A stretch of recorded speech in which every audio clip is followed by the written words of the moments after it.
Hey, it's Rob. We're going to talk about putting some lights on the underbelly of the camper. Check us out, The Dust Never Settles on YouTube. Here's the components that we use to install the lights. Did a lot of research to find out different components that would work well with what we were trying to do. We wanted to connect lights up so that we could see at night when we were traveling. This was a tricky little thing to wire up. A lot of YouTube videos and so on. So I tried to make this easier for the next person doing the install. Putting that little jumper in is a must in this setup. I used my 18-volt battery to do some testing.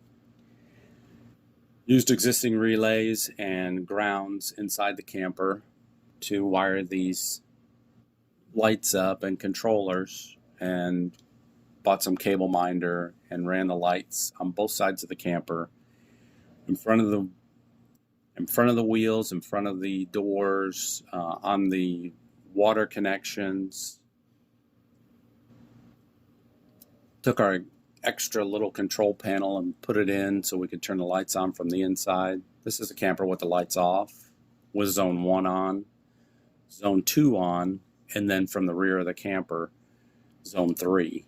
You'll see zone 1 also has a light on the other side of the camper that lights up the water. Hope you enjoy this video and send me any comments if you have questions.